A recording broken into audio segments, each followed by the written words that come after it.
The morning sun cast long shadows over the riverbank as Elijah Evans scrubbed at the soiled cloth with raw, reddened hands.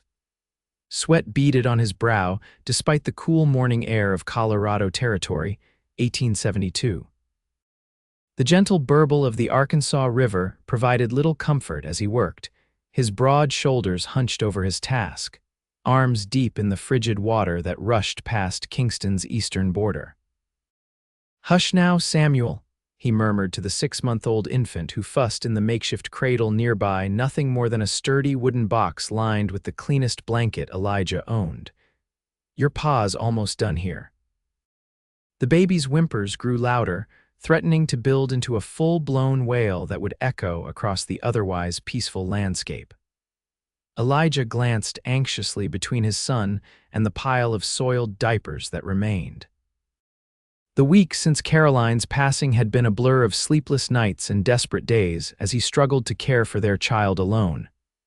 "You're doing fine, let me help." The voice, soft yet clear above the rushing water, startled him. Elijah turned, squinting against the morning sun to see a woman approaching from the direction of town. She walked with purpose, her simple calico dress catching the breeze as she made her way down to the riverbank. "Miss West," he acknowledged, recognizing the schoolteacher who'd arrived in Kingston just 2 months prior. He straightened, suddenly conscious of his disheveled appearance, 3-day stubble, wrinkled shirt, and trousers stained with evidence of his inexperience at childcare. "Mr. Evans," she replied with a nod, already kneeling beside the river and rolling up her sleeves. "And please call me Emma." Without waiting for his response, she reached for one of the soiled cloths and began to wash it with practiced movements. "My sister had 3 little ones back in Boston. I helped with them before coming west." Samuel's cries grew more insistent. Emma glanced at the baby, then back to Elijah. "Tend to your boy," she said simply. "I can manage these." Elijah hesitated, unaccustomed to accepting help, especially from a woman he barely knew beyond polite greetings exchanged on Kingston's dusty Main Street. But Samuel's wails left little room for pride. "Thank you, Miss West." "Emma," he corrected himself, wiping his hands on his pants before lifting his son. The baby's cries softened as Elijah cradled him against his chest, tiny fingers clutching at his father's shirt. "He's hungry, I reckon," Elijah said, the worry evident in his voice. "Been trying to feed him that goat's milk Mrs. Henderson provided, but he doesn't take to it well." Emma nodded thoughtfully as she worked the cloth between her hands. "Have you tried mixing it with a bit of sugar? Sometimes that helps." "Can't say that I have." "When we finish here, I can show you," she offered, her attention seemingly fixed on her task, though Elijah noticed how her eyes softened when they drifted to Samuel. As the morning progressed, Elijah found himself recounting the events that had left him alone with an infant son in a town where he knew few people well.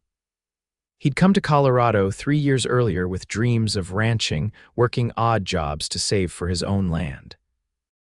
He'd met Caroline in Denver, married her after a whirlwind courtship, and brought her to Kingston where he'd secured work at the Hammond cattle operation. They'd been happy, planning their future together, until childbirth fever had taken her just 2 weeks after Samuel's arrival. "I'm sorry for your loss," Emma said quietly when he finished. "Truly." The sincerity in her voice caught him off guard. Since Caroline's death, he'd received plenty of sympathetic nods and awkward condolences, but Emma's simple words carried genuine compassion that pierced through the wall of grief he'd built around himself. "Been making it day by day," he replied, his voice rougher than he intended. "Though I reckon I'm not doing right by Samuel. Man's not meant to raise a baby alone." Emma hung the last of the clean diapers on a nearby bush to dry in the sun. "You're doing better than you think, Mr. Evans. Caring for a child isn't something anyone is born knowing how to do. We all learn as we go, even mothers." There was something in her expression, a flash of something personal that disappeared as quickly as it had come, that made Elijah wonder about her own story. What had brought a Boston schoolteacher all the way to Kingston, Colorado? "I should get Samuel home for his feeding," Elijah said, suddenly aware that the sun had risen high above them. "I can't thank you enough for your help today." Emma gathered her things, brushing dirt from her skirt.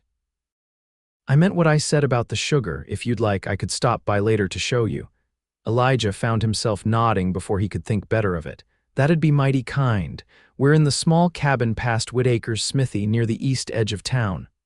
I know it, she said with a small smile. I'll come by after school lets out. As he watched her walk back toward town, Samuel now sleeping peacefully against his shoulder, Elijah felt something shift inside him, the first crack in the isolation that had enveloped him since Caroline's death. It wasn't much, just a momentary lightening of the burden he carried, but it was enough to make him stand a little straighter as he gathered the dry diapers and headed home. True to her word, Emma appeared at his door that afternoon, a small cloth-wrapped bundle in her hands.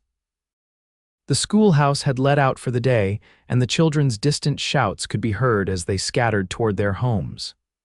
I brought some sugar, she explained as he invited her in, and a few other things that might help with Samuel. The few other things turned out to be a jar of applesauce, a small bottle of vanilla extract, and a clean rubber nipple for Samuel's feeding bottle. The vanilla in the milk sometimes soothes their stomachs, she explained, demonstrating how to mix the concoction. Samuel, who had been fussy since they had returned home, took to the sweetened milk immediately. The relief on Elijah's face was palpable. "Where did you learn all this?" he asked, watching his son feed contentedly for the first time in days. Emma busied herself tidying the few baby items scattered around the modest cabin. "As I mentioned, my sister had 3 children. I lived with her family after our parents passed. She taught me everything she knew." She paused, adding more softly, "I always thought I'd have my own someday." "No husband waiting back east?" The question escaped before Elijah could consider its propriety. If Emma took offense, she didn't show it. "No," she answered simply.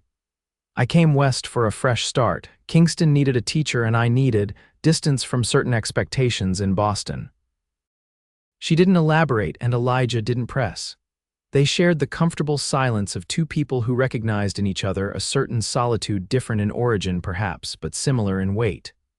"I should go," Emma said finally, gathering her shawl. "But Mr. Evans, if you ever need help again." "Elijah," he corrected her, "and thank you, truly." After she left, Elijah sat in the fading light, Samuel sleeping peacefully in his arms, and considered the strangeness of the day. For the first time since Caroline's death, he'd shared the burden of caring for his son, if only briefly. For the first time in months, he'd felt something other than grief and exhaustion. It was a dangerous feeling, a thread of hope he wasn't sure he should grasp. Yet as he put Samuel down for the night, he found himself wondering when he might next see Emma west by the river. The days that followed established a quiet routine. Each morning, Elijah would bring Samuel's diapers to the river for washing, and more often than not, Emma would appear, her school preparations done early, to help for a while before heading to her teaching duties. Their conversations came easier with each passing day, small revelations shared between tasks. He learned that she was 24, had come west following a broken engagement that had left her reputation questionable in Boston society's eyes. He was from a prominent family, she explained one morning, hands working steadily through the laundry. When I discovered his inappropriate behavior with another woman and ended our arrangement, his family ensured the story circulated quite differently. "So you ran," Elijah observed without judgment. "I prefer to think of it as advancing toward something new," Emma replied with a small smile that didn't quite reach her eyes. "My father had been a teacher before his passing. It seemed a natural path to follow, and the West is always in need of educators." In turn, Elijah shared more about his life, his childhood in Pennsylvania, his decision to seek fortune in the West after the war between the states left his family's farm in tatters, his dreams of building a ranch that would one day belong to Samuel. "I still hope for it," he admitted one morning. "Though now I wonder if I ought to return east, find Samuel a proper family with a mother and all." Emma's hands stilled in the water. "Is that what you want, to leave Kingston?" He couldn't read her expression, but something in her voice made him consider his words carefully. "It's not what I want," he answered honestly, But wants and needs don't always align, especially when there's a child to consider. Emma resumed her washing, her movements more deliberate than before. Children need love and stability, Elijah. Those can be found in many different arrangements. She glanced at Samuel, who was becoming more alert and interactive with each passing day. Besides, he's growing attached to Kingston, as are you, I think. She wasn't wrong. Despite the hardships, Kingston had become home in a way no place had since he'd left Pennsylvania. He had steady work with Hammond, a cabin he'd built with his own hands, and a few people he might cautiously call friends: Sheriff Donovan, who checked in on him regularly, the Hendersons, who provided goat's milk, and now Emma. "I suppose we'll stay a while longer," he conceded, lifting Samuel as the baby began to fuss. "At least until I figure things out." Emma's smile then was genuine, brightening her entire face in a way that caught Elijah by surprise. He found himself returning it before he could think better of it. "I'm glad," she said simply, and returned to her task. As spring gave way to the heat of summer, their morning meetings continued, though they shifted earlier to avoid the worst of the day's warmth.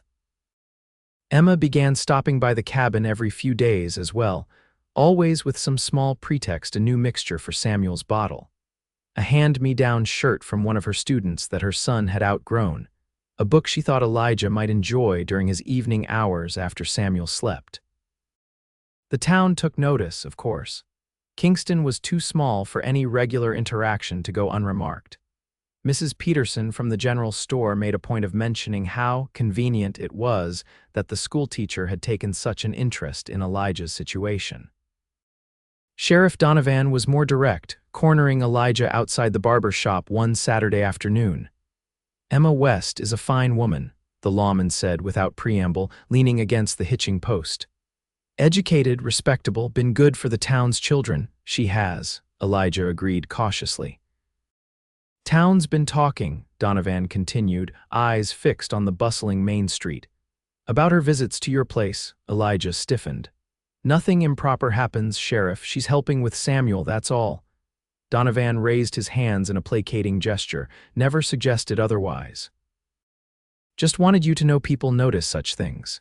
Miss West came here for a fresh start, from what I gather. Would be a shame if unfounded gossip followed her here too." The implication was clear. Elijah nodded slowly, understanding dawning. "I'll be more mindful." "See that you are," Donovan replied, clapping him on the shoulder before strolling away.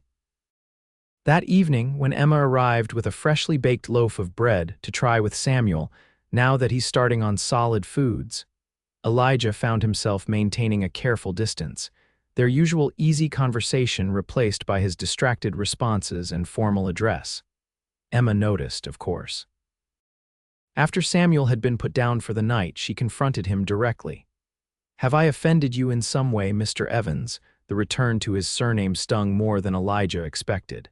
"No, not at all. He hesitated, uncertain how to express his concerns without causing offense. "Sheriff Donovan mentioned that people have noticed your visits here." Emma's expression tightened. "I see." She smoothed her skirts, a gesture he'd come to recognize as a sign of discomfort. "And you're concerned about appearances." "For your sake," Elijah clarified quickly. "Your reputation, my reputation," Emma interrupted, a bitter edge to her laugh, "is precisely why I left Boston, Mr. Evans.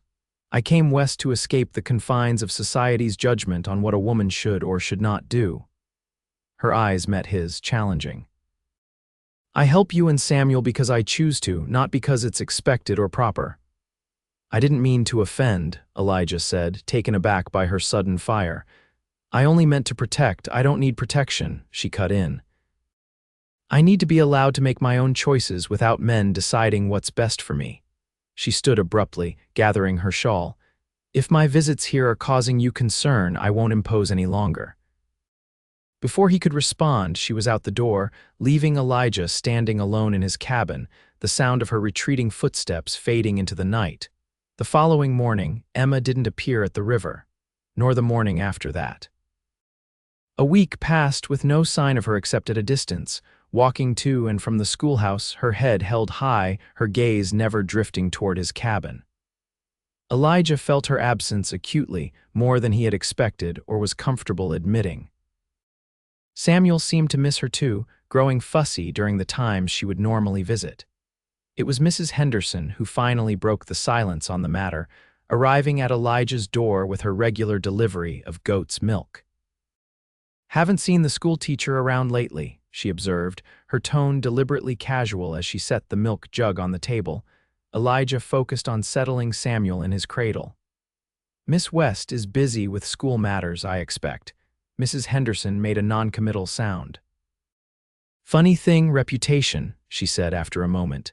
"Everyone's so concerned about it, but when I think back on my life, I regret the things I didn't do out of fear of gossip far more than the things I did that caused talk." She moved toward the door, then paused. "My Herbert's been gone 12 years now.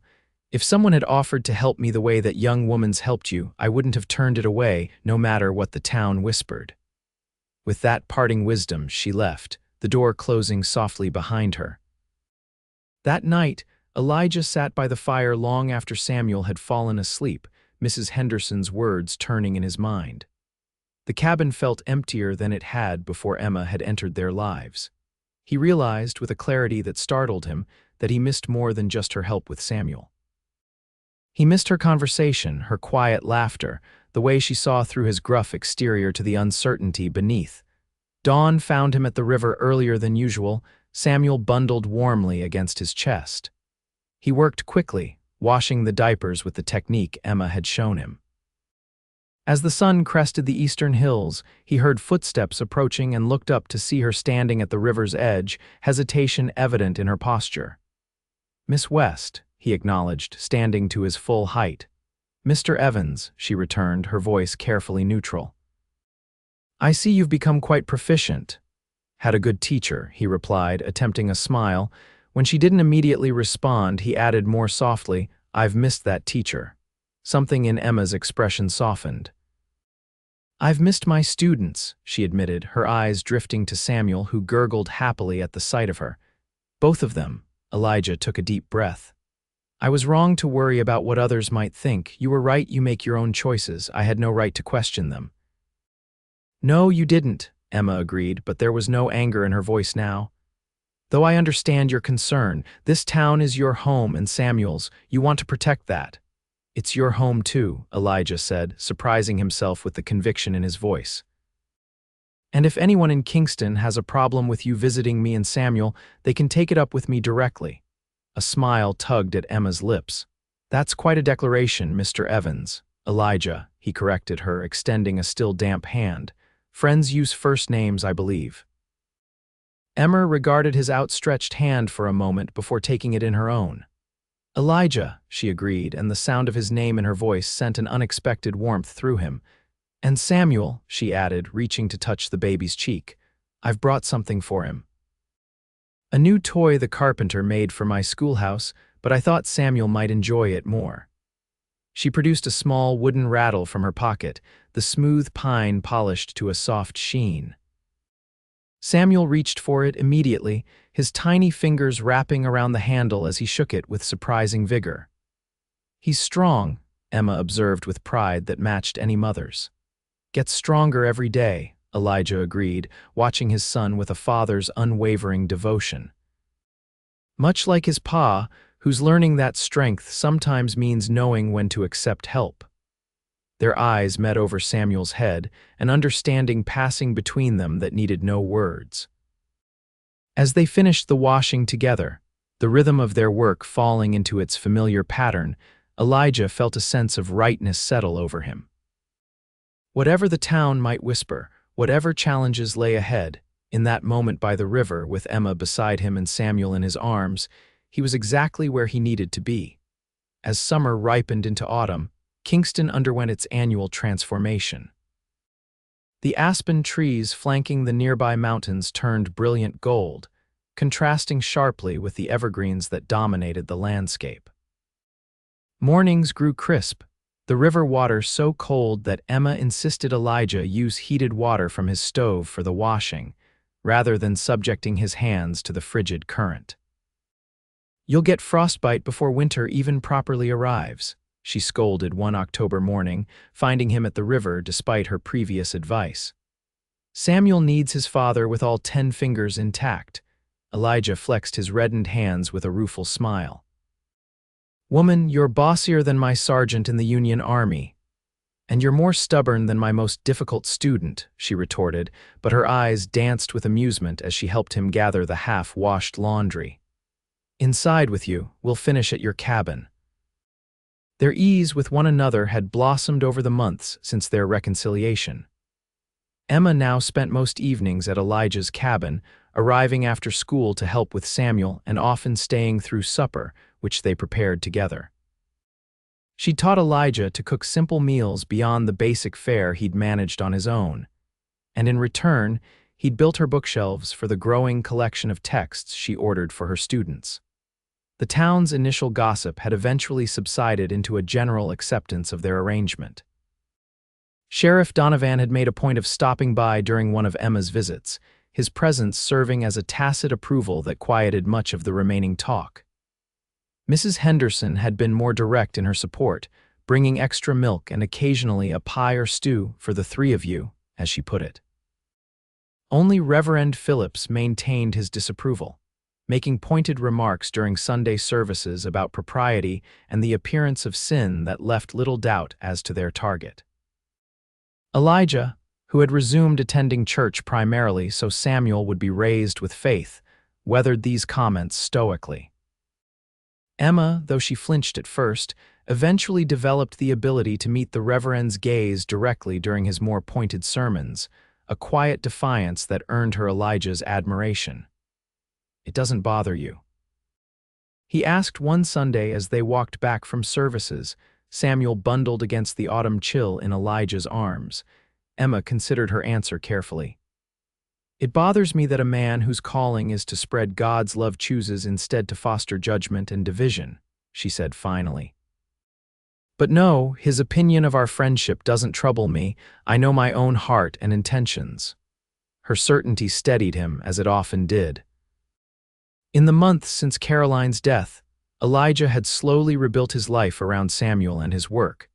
But Emma had brought something unexpected back into that life: joy, simple and undemanding, found in shared moments and mutual understanding.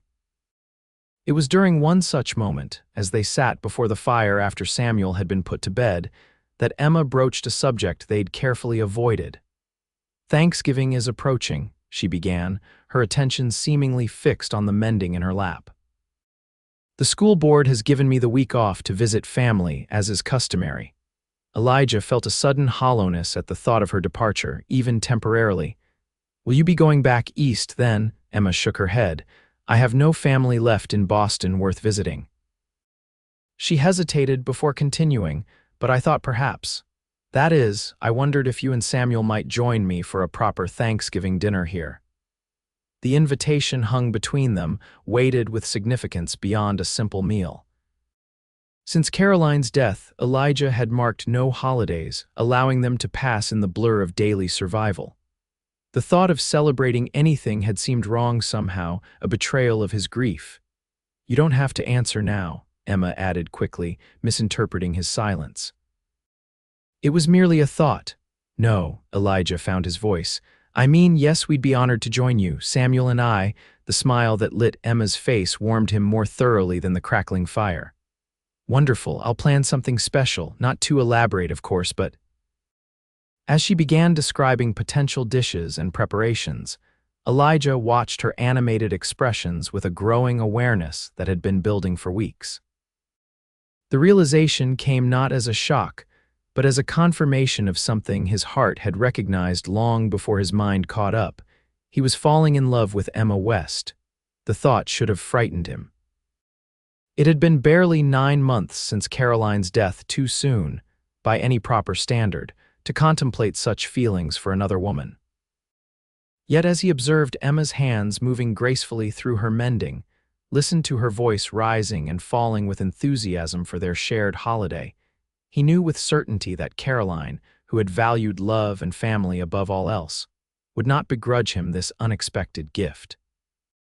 Whether Emma might reciprocate such feelings remained uncertain. She had become essential to his and Samuel's daily life, but her kindness might stem solely from her generous nature and fondness for the baby. The risk of misinterpreting her friendship and potentially losing it altogether kept Elijah silent that evening, content to enjoy her company without pressing for more. Thanksgiving arrived with a dusting of early snow that transformed Kingston into a scene from a Christmas card. Emma had spent the previous day at Elijah's cabin, preparing what she could in advance while directing him in the cleaning and rearranging of furniture to accommodate their modest feast. The Hammond Ranch had provided Elijah with a small turkey as part of his year-end bonus, and Emma had supplemented this with potatoes, cornbread, preserved fruits, and a pie made from dried apples. "It's not the spread my sister would prepare in Boston," Emma apologized as she surveyed their completed table, "but it's the best Kingston can offer." "It's perfect," Elijah assured her, Samuel perched on his hip, staring wide-eyed at the unaccustomed bounty. At 8 months old, the boy was growing more alert daily, his curiosity about the world around him insatiable. He reached toward the table with grasping fingers, prompting Elijah to step back. Someone's eager for his first Thanksgiving. Emma laughed, the sound lighter than Elijah had heard in weeks. The approaching winter brought challenges for the schoolteacher, fewer daylight hours for lessons, the struggle to keep the schoolhouse warm enough for learning, and the increasing difficulty of traveling between her small rented room and her daily responsibilities through snow and mud. "He'll have plenty of Thanksgivings to remember," she said, reaching to take Samuel from Elijah's arms. "This one is more for his father, I think." Their eyes met, and Elijah felt a jolt of connection that transcended their usual comfortable companionship. Something had shifted between them, a current of possibility that hadn't been acknowledged before. The moment was broken by a firm knock at the door. Elijah frowned, not expecting visitors on the holiday. "Probably Sheriff Donovan checking in," he suggested, moving to answer it. He mentioned he'd be making rounds today for those without family gatherings. Instead, he opened the door to find Reverend Phillips standing on his threshold, hat in hands despite the falling snow. Behind him stood Mrs. Phillips, clutching a covered dish and wearing an expression that mingled discomfort with determination. "Reverend," Elijah greeted him, surprise evident in his voice. "Mrs. Phillips, this is unexpected." "Mr. Evans," the minister replied, his tone formal but not unfriendly. "My wife and I were discussing the meaning of this day of Thanksgiving, and she reminded me of Christ's example in breaking bread with those society deemed inappropriate companions." He cleared his throat. "We thought perhaps you and Miss West might welcome additional guests for your meal." The statement contained both an olive branch and a subtle reprimand acknowledging their dinner while reminding them it had been noted by the community. Before Elijah could formulate a response, Emma appeared beside him, Samuel still in her arms. "How thoughtful of you both," she said smoothly, her teaching voice in full effect. "We were just about to begin. Please come in from the cold." The meal that followed was initially strained, with conversation limited to safe topics: the weather, Samuel's growth, the success of the recent harvest. Gradually, however, the warmth of the cabin and the quality of the food softened the atmosphere. Mrs. Phillips, clearly uncomfortable at first, relaxed enough to compliment Emma's cooking and offer to hold Samuel while they ate. "You have quite a way with him," she observed as the baby contentedly played with the brooch on her collar. "Have you much experience with children beyond your students, Miss West?" "My sister's children," Emma replied, the standard answer she'd given since her first days in Kingston. "3 boys, all close in age. They taught me patience like nothing else could." "Children are God's greatest blessing and most effective teachers," Reverend Phillips remarked, surprising Elijah with what seemed genuine warmth. "They see the world as he intended without prejudice or preconception." "Amen to that," Elijah found himself agreeing, raising his cup in a small toast that the Reverend reciprocated. As the meal progressed into dessert, Reverend Phillips addressed what had clearly been on his mind throughout. "I feel I must acknowledge, Mr. Evans, Miss West, that I have perhaps been overzealous in my concern for appearances regarding your arrangement." Emma's fork paused midway to her mouth. "Arrangement, Reverend, your friendship," he clarified, looking uncomfortable. "My duty as spiritual leader of this community includes guiding my flock away from situations that might lead to sin or the appearance thereof." He glanced at his wife, who nodded encouragingly. "However, Mrs. Phillips has reminded me that judgment without knowledge is itself sinful. We've seen nothing but propriety in your interactions, and the child has clearly benefited from your presence, Miss West." The closest thing to an apology they were likely to receive from the proud minister, Elijah recognized. He nodded acknowledgement, but it was Emma who responded verbally. "Thank you, Reverend. Your words mean a great deal." Her voice was steady, but Elijah could see the emotion she contained, the vindication after months of sidelong glances and whispered comments after Sunday services. "I assure you, my only intention has been to help where help was needed." "As Christ himself commands," Mrs. Phillips added with a pointed look at her husband that suggested previous discussions on the matter. The Reverend nodded slowly. "Indeed, and in that spirit of Christian charity, Mrs. Phillips and I would like to extend an invitation. The church will be hosting a Christmas pageant in 3 weeks' time. The children have been practicing diligently, and we would be honored if you would both attend together, with young Samuel, of course." The invitation, Elijah understood immediately, was more than a simple request for their presence. It was the Reverend's public endorsement of their friendship, his way of signaling to the town that Emma's regular presence in Elijah's home had his pastoral approval. "We would be delighted," Emma answered for them both, her eyes seeking Elijah's confirmation, which he provided with a nod. "Samuel's first Christmas should certainly include the celebration of Christ's birth." After the Phillipses departed, laden with thanks and leftover pie, Elijah and Emma worked in companionable silence to clear the remains of their feast. Samuel, exhausted by the day's excitement, had fallen asleep in his cradle by the fire, one small hand curled around the wooden rattle Emma had given him months earlier. "That was unexpected," Elijah said finally, as he dried the last plate Emma had washed.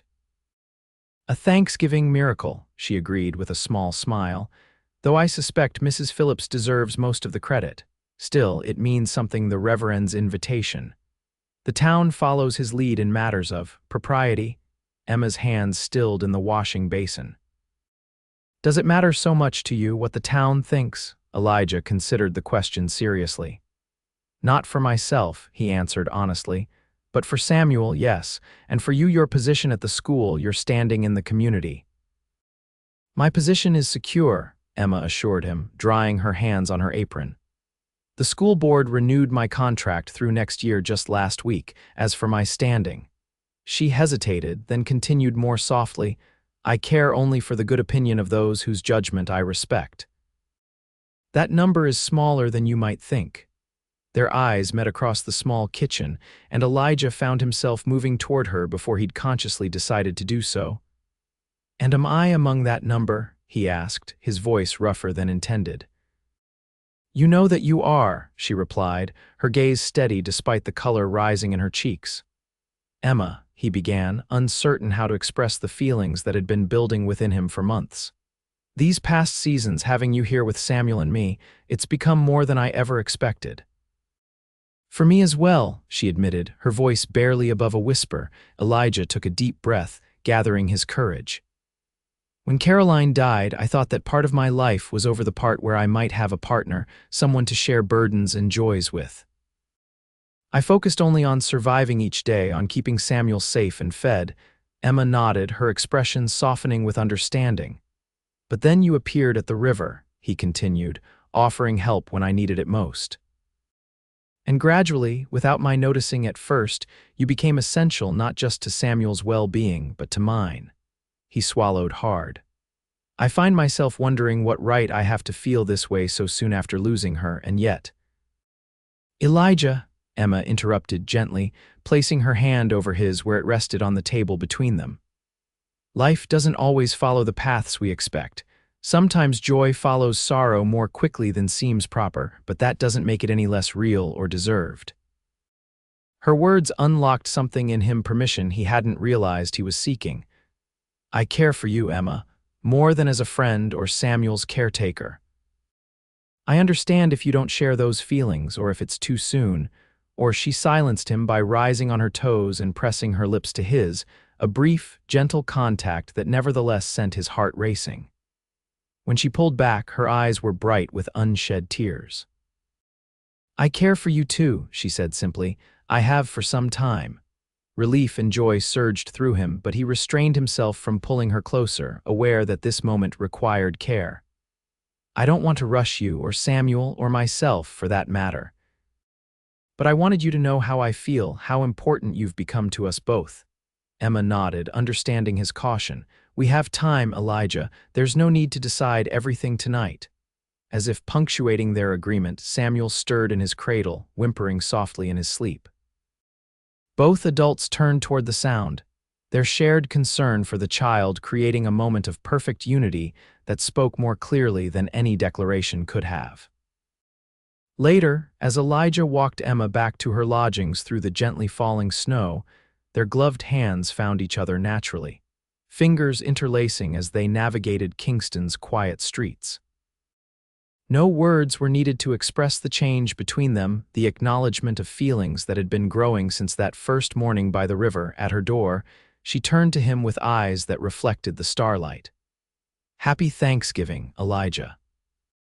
He brushed a snowflake from her cheek, allowing his hand to linger. The happiest I've known in a very long time, he replied truthfully, and sealed the sentiment with a kiss that held both gratitude for what they'd found and promise for what might come. The weeks leading to Christmas transformed Kingston into a festive outpost despite its frontier limitations. Pine boughs decorated storefronts. Homemade ornaments appeared in windows, and the excitement of the children infected even the most hardened residents with holiday spirit. The promised snowfall arrived in earnest, blanketing the town in white that softened its rough edges and muffled the usual sounds of daily life. For Elijah and Emma, the days following Thanksgiving brought a new sweetness to their established routine.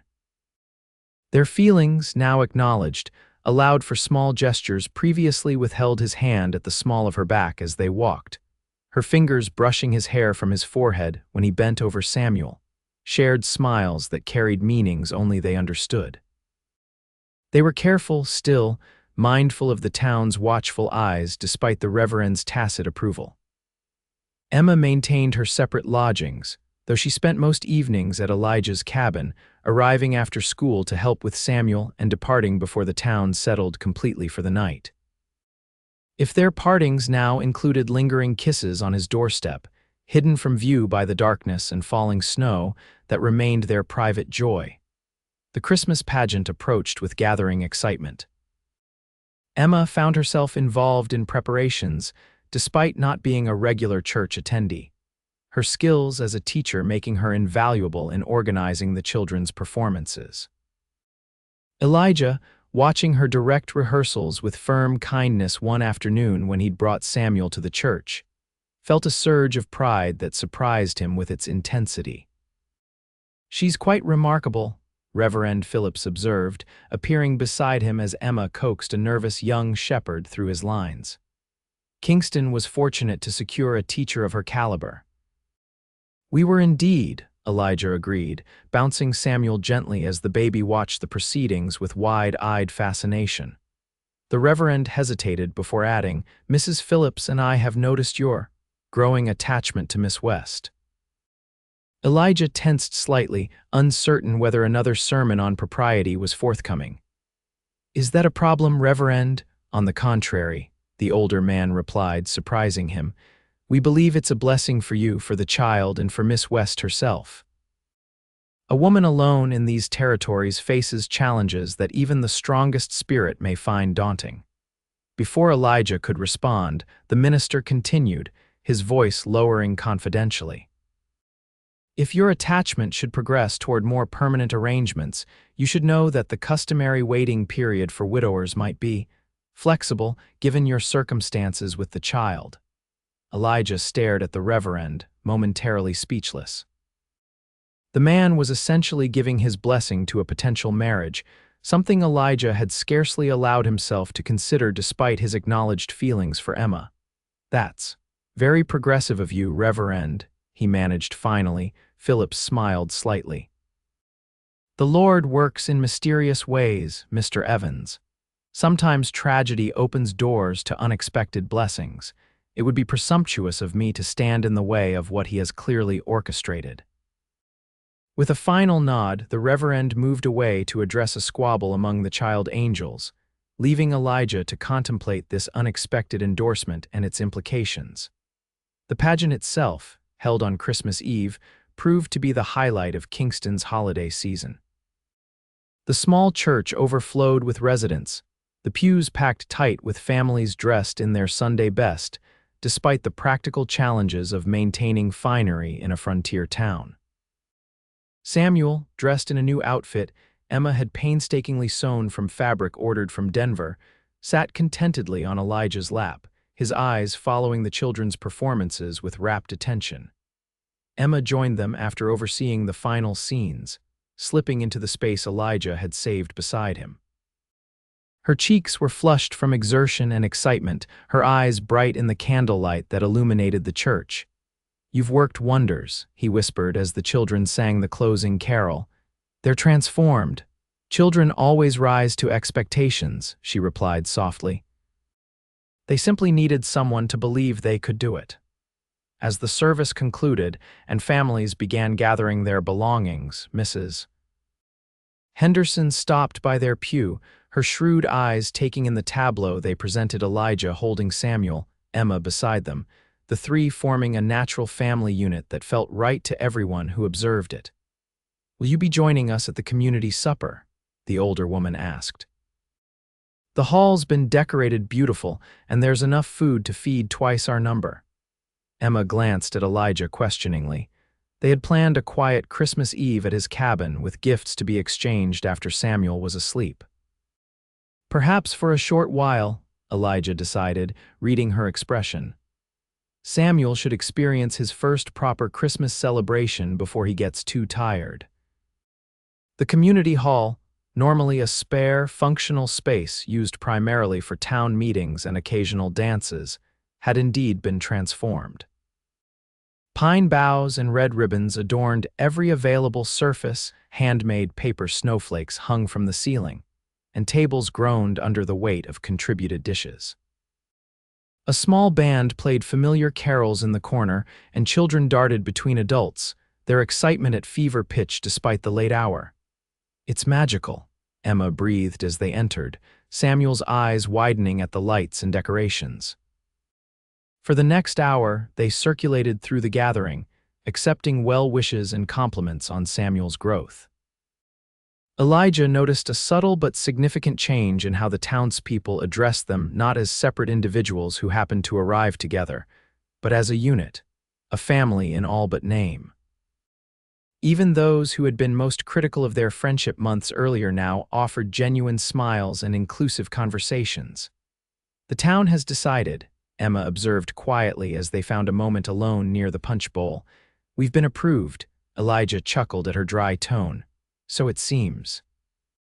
"Does that trouble you?" She considered the question, watching the celebrations unfold around them. "No," she decided. "Their approval doesn't matter to me as much as it once might have, but their acceptance makes our lives easier, and Samuel's." At the mention of his name, the baby reached from Elijah's arms toward Emma, his small face creasing into a frown of concentration as he struggled to communicate his desire. "Ma," he said distinctly, the first clear word he'd attempted beyond babbling sounds. "Ma." Emma froze, her eyes widening as they met Elijah's equally startled gaze. Around them, conversation continued unabated, no one else having noticed the momentous utterance. "Samuel," Elijah began uncertainly, not sure how to address this unexpected development or how Emma might feel about being assigned such a significant title by his son. "It's all right," Emma said quickly, recovering her composure as she reached to take the baby from his arms. He's associated the word with women who care for him. It doesn't, but it does, Elijah interrupted gently, his voice low enough that only she could hear. You've been more mother to him these past months than anyone. You've earned the name if you want it. Emma's eyes filled with tears as she cradled Samuel against her chest, the baby immediately settling into her familiar embrace. I do want it, she whispered, the admission clearly costing her something. More than I've allowed myself to acknowledge. The moment hung between them, weighted with significance beyond the holiday gathering around them. Elijah made a decision then, one that had been forming in his mind since Thanksgiving but now crystallized with sudden clarity. Let's go home, he suggested, touching her elbow gently. There's something I'd like to discuss with you, away from all this. The walk back to his cabin through the snowy streets was quiet, each lost in thought as Samuel dozed against Emma's shoulder, exhausted by the evening's excitement. Once inside, she laid the baby in his cradle while Elijah built up the fire, the familiar domestic routine calming the nervous energy that had built between them. When Samuel was settled, Elijah turned to find Emma watching him, her expression a mixture of hope and uncertainty that likely mirrored his own. He crossed to where she stood by the fireplace, taking both her hands in his. I had planned to wait, he began, his voice steadier than he'd expected. To give us more time to be certain this is what we both want, but hearing Samuel call you Mama tonight, he shook his head, emotion threatening to overtake him. Some things don't need more time, Emma, some things you just know. Her fingers tightened around his, but she remained silent, allowing him to continue. I love you, he said simply. Not just for what you've done for Samuel, though that alone would be enough to earn my eternal gratitude. I love your strength, your kindness, your stubborn insistence on doing what's right regardless of what others might think. He smiled slightly. I love how you appeared at the river that day and changed everything without even trying. Emma's eyes shimmered with unshed tears. I love you too, she replied, her voice barely above a whisper. Both of you, more than I thought possible. Elijah released her hands only to reach into his pocket, withdrawing a small object he'd carried there since his visit to Denver the previous week, a simple gold band, modest but well crafted. I know it's soon, he acknowledged, holding it between them. I know there will be talk, despite the Reverend's blessing, but I can't imagine our lives without you in them, Emma, not anymore. She stared at the ring, then back at his face, her expression transitioning from surprise to a joy so pure it took his breath away. Will you marry me? He asked formally, though her answer was already clear in her eyes. Be Samuel's mother in name as you already are in heart. Be my wife, my partner in whatever life brings us.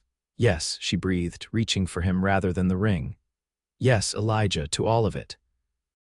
He slipped the band onto her finger before pulling her into an embrace that conveyed what words could not: the gratitude, the love, the promise of a future neither had imagined possible when they'd first met by the river. As they stood together before the fire, Samuel sleeping peacefully nearby, the snow falling silently outside the cabin windows, Elijah felt a sense of completion, of coming home in a way that transcended physical location. They were married 2 weeks later, on a bright January morning with the snow glistening like diamonds under a clear blue sky. The ceremony, performed by Reverend Phillips in the same church where the Christmas pageant had unfolded, was attended by most of Kingston's residents. Samuel, held by Mrs. Henderson during the exchange of vows, contributed his own approval with well-timed giggles that lightened the solemn proceedings. Emma wore a dress of deep blue ordered specially from Denver, with a white lace collar that had belonged to her mother. Elijah, in a new suit that felt stiff after years of work clothes, could scarcely take his eyes from her as she walked toward him down the short aisle, her smile containing all the promise he'd ever needed. Dearly beloved, the Reverend began, his voice carrying easily through the hushed church. We are gathered here today to witness the union of two lives that God Himself has clearly brought together. The words washed over Elijah like a blessing, familiar yet newly meaningful, as he stood beside the woman who had transformed his life through a simple offer of help at the riverbank. When they spoke their vows, promises to love, honor, and cherish through whatever lay ahead. His voice remained steady, conviction making the words both solemn oath and joyful celebration. Afterward, at the reception held in the community hall where they'd spent Christmas Eve, Mrs. Henderson approached them with Samuel in her arms, the baby reaching eagerly for his parents. "He knows," the older woman said, transferring him to Emma's waiting embrace. "Children always know where they belong." She patted Elijah's arm. "Caroline would be pleased, you know. She wouldn't have wanted you and the boy to be alone." The mention of his first wife might have cast a shadow over the day, but instead, Elijah felt only peace. "Thank you for saying that," he replied sincerely. "I believe you're right." As the celebration continued around them, Elijah found a moment to draw his new wife and sons slightly apart from the crowd. "Happy?" he asked, though her radiant expression had already answered the question. "Completely," Emma confirmed, shifting Samuel to one arm so she could place her free hand against Elijah's cheek. "Though I'm looking forward to going home, our home, just the three of us." "Four," he corrected with a smile that held both mischief and promise. Mrs. Henderson's wedding gift was a puppy for Samuel, said every boy needs a dog to grow up with. Emma laughed, the sound carrying above the general merriment of the reception. "Of course she did. Well, I suppose we'd better get used to washing more than just diapers in that river come spring." "Together," Elijah reminded her, pulling her gently closer. "We'll do it together." "Together," she agreed, and sealed the promise with a kiss that contained all the hope and possibility of their shared future, a future that had begun with diapers at her riverbank and would unfold in ways neither could yet imagine, but both embraced with open hearts. Spring arrived early that year, the snowmelt feeding the Arkansas River until it swelled its banks, rushing past Kingston with renewed vigor. The aspen trees budded with tender green, wildflowers carpeted the meadows surrounding town, and the air filled with the promise of new beginnings. For the Evans family, that promise manifested most visibly in the progress on their new home. With his promotion to foreman at Hammond's Ranch had come both increased wages and the opportunity to purchase 5 acres of land on the eastern edge of town, close enough to the schoolhouse for Emma's convenience, but with space for the small ranch Elijah had always envisioned. The cabin they'd shared since their wedding was becoming crowded not just with Samuel's growing collection of toys and the enthusiastic puppy named Scout, but with the evidence of their expanding family. Emma's condition, though not yet announced to the town at large, was becoming harder to disguise as winter clothing gave way to lighter spring garments. "We'll need to tell people soon," she remarked one evening as they sat on the porch, watching Samuel toddle after Scout in the small yard. At 15 months, the boy was steady on his feet and determined to explore everything within reach. His vocabulary had expanded too, mama and papa now supplemented with dog, no, and a host of other words that delighted his parents with each new addition. Elijah reached for her hand, his thumb brushing over the gold band that had been joined by a wedding ring. "Are you ready for that? The inevitable counting of months between wedding and birth." Emma's smile was serene, her free hand resting protectively over the gentle swell of her abdomen. "Let them count. We know the truth, and it doesn't matter what anyone else might think." Her expression softened as she watched Samuel chase a butterfly, his laughter carrying on the spring breeze. "Besides, this town has seen us through harder judgments than this." He couldn't argue with that truth. In the months since their wedding, any remaining whispers about their unconventional beginning had faded into genuine acceptance. Emma continued teaching, now with Samuel accompanying her to the schoolhouse most days, playing contentedly in a corner while she instructed Kingston's children. Elijah's work at the Hammond Ranch provided steady income and respect within the community. Their life together, though not without challenges, had settled into a rhythm of shared purpose and deepening love. "September," Elijah mused, calculating the months. "The baby will come just as you're starting the new school term." "Mrs. Phillips has already offered to substitute," Emma revealed. "I hadn't told her why, but I think she's suspected for weeks now. She has that knowing look mothers get," Elijah laughed, unsurprised by the Reverend's wife's perceptiveness. The woman had become one of Emma's closest confidantes in Kingston, their friendship bridging differences in age and background through shared experiences of womanhood. Well then, it seems everything is arranged. All we need to do is finish the house and wait for our newest addition. And name this one, Emma reminded him gently. Samuel's name had been Caroline's choice, selected long before his birth. This child would be the first they named together, a responsibility both approached with careful consideration. Elizabeth for a girl, Elijah suggested, having given the matter much thought. After your mother. Emma's eyes softened with emotion. And William for a boy, after your father. Perfect, he agreed, squeezing her hand. Either way, a fine name for a child of Kingston. Their conversation was interrupted by Samuel's excited cry as he discovered a particularly interesting rock, which he promptly brought to show his parents with all the pride of a prospector who'd struck gold. Such moments, ordinary yet precious, had become the foundation of their life together, each small joy a reminder of how far they'd come from that first meeting by the river. The new house was completed in July, just as Emma's condition became impossible to conceal. The town's reaction to the news was largely congratulatory, with only a few raised eyebrows quickly silenced by Mrs. Henderson's firm defense of the young family. The move from the cabin to their new home, a sturdy two-story structure with room for growth, coincided with Samuel's sudden fascination with horses, specifically the gentle mare Elijah had purchased to pull their small wagon. Horse became the boy's favorite word, shouted with enthusiasm whenever the animal came into view. His dark curls, inherited from Elijah but with Caroline's auburn highlights catching the summer sun, bounced as he ran toward the corral, always carefully supervised by one parent or the other. He'll be riding before he's 3, Elijah predicted with paternal pride as they unpacked the last of their belongings in the new house. Has a natural seat already. Not too soon, Emma cautioned, though her smile belied any real concern. Her hand absently rubbed her growing abdomen as she directed the placement of her books on the shelves Elijah had built along one wall of their front room. One daredevil at a time is quite enough. The summer passed in a blur of activity establishing their small homestead, preparing for both the new baby and the upcoming school term, and enjoying Samuel's growing personality and abilities. Emma continued to teach summer lessons for those children whose families could spare them from farm work, while Elijah divided his time between his foreman duties and improving their property.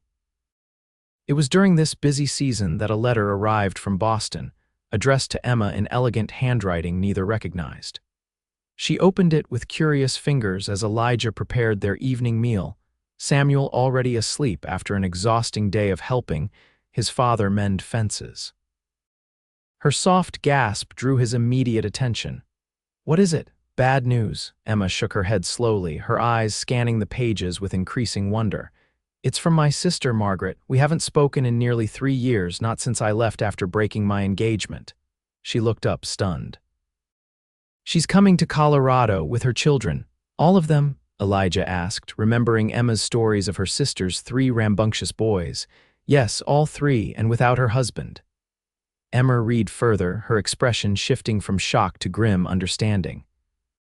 It seems Thomas's gambling has finally caught up with him. They've lost everything: the house, his position at the bank, their standing in society. Margaret took the boys and what little she could salvage and decided to come west. She looked up, a mixture of emotions playing across her face. She asks if they might stay with us until she finds her footing here. Elijah considered this unexpected development as he set their dinner on the table. When would they arrive? The letters dated 6 weeks ago, Emma calculated, given the postal service to Kingston. They could be here any day, or already waiting in Denver for reply. She pressed a hand to her forehead. I should have written to her before now, maintained some connection despite our differences. Hey, Elijah said gently, moving to kneel beside her chair. You couldn't have known. And of course they'll stay with us. We have the room now, and family is family. Emma's eyes filled with grateful tears. Are you certain? 4 more people with the baby coming so soon. Absolutely certain, he assured her, covering her hand with his own. Your sister needs help, just as I did when you found me at the river. How could we offer any less? The Evans household expanded 3 days later with the arrival of Margaret West Bradford and her sons William 10, James 8, and Henry 6, dusty and exhausted from their journey but relieved to have reached their destination. The boys, initially shy around their aunt's new family, quickly warmed to Samuel, who regarded his older cousins with unabashed hero worship. Scout adapted to the additional children with canine enthusiasm, and even the mare seemed unfazed by the increased activity around the property. Margaret herself proved to be a more complicated addition. Though physically resembling Emma, with the same golden brown hair and clear blue eyes, her demeanor carried the brittle edge of someone accustomed to comfort, now forced to confront harsh realities. Her gratitude for their hospitality was genuine, but Elijah noticed how she watched her sister's contentment with something like bewilderment. "I never imagined you here," she admitted one evening as the women sat on the porch, watching Elijah supervise the boys' exploration of the property. Samuel rode triumphantly on William's shoulders, while James and Henry competed to see who could throw a stick furthest for Scout to retrieve. In a frontier town, married to a rancher expecting a child, it's so far from the life we were raised for. Emma's smile was peaceful as she observed her family. "And yet I've never been happier, Meg. The expectations we were raised for brought you a husband who gambled away your security and left me nearly trapped in marriage to a man who couldn't remain faithful even during our engagement." She reached for her sister's hand. "Perhaps we were raised for the wrong things." Margaret's laugh held equal parts bitterness and budding hope. "Perhaps we were. Your Mr. Evans certainly seems a better man than Thomas ever was for all his Boston pedigree." "Elijah is the best of men," Emma agreed simply, "and Kingston, for all its limitations, has become home in ways Boston never was. There's room here to build something real, something that matters." Her sister studied her face thoughtfully. "I can see that." "You've changed," Emma grown stronger, more certain of yourself. "Necessity," Emma replied with a small shrug. "The West doesn't allow much room for indecision or excessive delicacy. You'll discover that too in time." Margaret's gaze drifted back to her sons, her expression shifting from uncertainty to tentative resolve. "I suppose I will, for the boys' sake if nothing else." As August gave way to September, Margaret and her children settled into the rhythm of Kingston life. The boys enrolled in school, where Emma continued teaching despite her advancing pregnancy, unwilling to relinquish her duties until absolutely necessary. Margaret, initially at loose ends without the social obligations that had structured her Boston existence, gradually found purpose in assisting both at the school and in organizing the town's first lending library, a project Emma had long advocated but lacked time to implement herself. The first cool days of autumn had just begun to hint at the approaching winter when Emma, in the middle of a geography lesson, felt the first unmistakable contractions. She dismissed her class calmly, sending the eldest student to fetch Mrs. Phillips while Margaret escorted the remaining children and Samuel home. By the time Elijah arrived, breathless from his run from the Hammond Ranch, Emma was settled in their bedroom under the midwife's watchful eye. "Right on time, this little one," Mrs. Phillips observed with approval. "First babies often run late, but second ones know the way." The birth proceeded more quickly than Samuel's had, according to the midwife's assessment. By sunset, Elijah held his daughter for the first time, a perfect, pink-cheeked infant with a shock of dark hair and eyes that, when briefly opened, revealed the same clear blue as her mother's. "Elizabeth Caroline Evans," Emma pronounced tiredly from the bed, her face radiant despite the exhaustion of labor. "A fitting name for such a determined young lady." Elijah placed the swaddled newborn in her mother's arms, his heart so full he could scarcely speak. "She's perfect," he managed finally, sitting carefully on the edge of the bed to encompass both his wife and daughter in a gentle embrace. "Just like her mother. And stubborn like her father, Emma added with a soft laugh. Mrs. Phillips says she's never seen a baby so intent on arriving exactly when expected. They were interrupted by a tentative knock at the door, followed by Margaret's voice. There's someone here very anxious to meet his sister if you're ready for visitors. At Emma's nod, Elijah opened the door to find Samuel in his aunt's arms, his small face a study in curiosity and concern. Mama, he questioned, reaching toward the bed. Come meet Elizabeth, Emma invited, patting the space beside her. Margaret brought Samuel forward, settling him carefully next to his mother as Elijah supervised the introduction. Baby, Samuel stated solemnly, peering at the tiny face visible within the blankets. Then, with the straightforward acceptance of a child, he leaned forward and planted a gentle kiss on his sister's forehead before pronouncing, "My baby." That's right, Elijah confirmed, ruffling his son's curls. Your sister, you'll help take care of her, won't you? Samuel nodded with all the seriousness a toddler could muster, clearly embracing his new role as big brother with the same determination he applied to all his endeavors. The simple family moment mother, father, son, and newborn daughter crystallized for Elijah everything they had built together since that first chance meeting by the river. Later that night, with Elizabeth sleeping in her cradle and Samuel finally convinced to retire to his own bed after multiple goodnight kisses for his sister, Elijah sat beside Emma as she rested. The house had settled into peaceful quiet, Margaret and her boys asleep in the rooms across the hall. The only sounds the occasional creak of new timbers settling and the distant howl of a coyote somewhere in the hills beyond Kingston. I never imagined this, Emma confessed softly, her hand finding his in the dim lamplight. When I came west, I was running from one life, not toward another. I certainly never expected to find you washing diapers at the river that morning. Elijah brought her fingers to his lips. Providence, he suggested, or luck, or maybe just the natural consequence of a man in need meeting a woman generous enough to stop and say, "You're doing fine, let me help." Emma smiled, sleep beginning to claim her after the day's exertions. Best impulse I ever followed, she murmured. Though I maintain you were doing just fine on your own. Perhaps, he acknowledged, smoothing her hair back from her forehead, but we're doing infinitely better together. As Emma drifted into well-earned rest, Elijah remained beside her, watching over his family with quiet gratitude. Outside their window, the Arkansas River continued its eternal journey, the same waters that had brought them together now flowing past the home they'd built, carrying the promise of all the days to come, days they would face as they had faced everything since their first meeting. Together, offering help when needed, accepting it when offered, and building a love that, like Kingston itself, had transformed from rough beginnings into something enduring and true. 5 years passed in the blink of an eye, each season bringing new challenges and joys to the Evans family. Their homestead expanded from the initial 5 acres to 15, then 20, as Elijah gradually realized his dream of establishing a modest but thriving cattle operation. He still worked part-time for Hammond as a trusted advisor, but increasingly his focus shifted to his own land and livestock. Emma continued teaching, though she now shared duties with another instructor as Kingston's population grew enough to warrant 2 schoolrooms.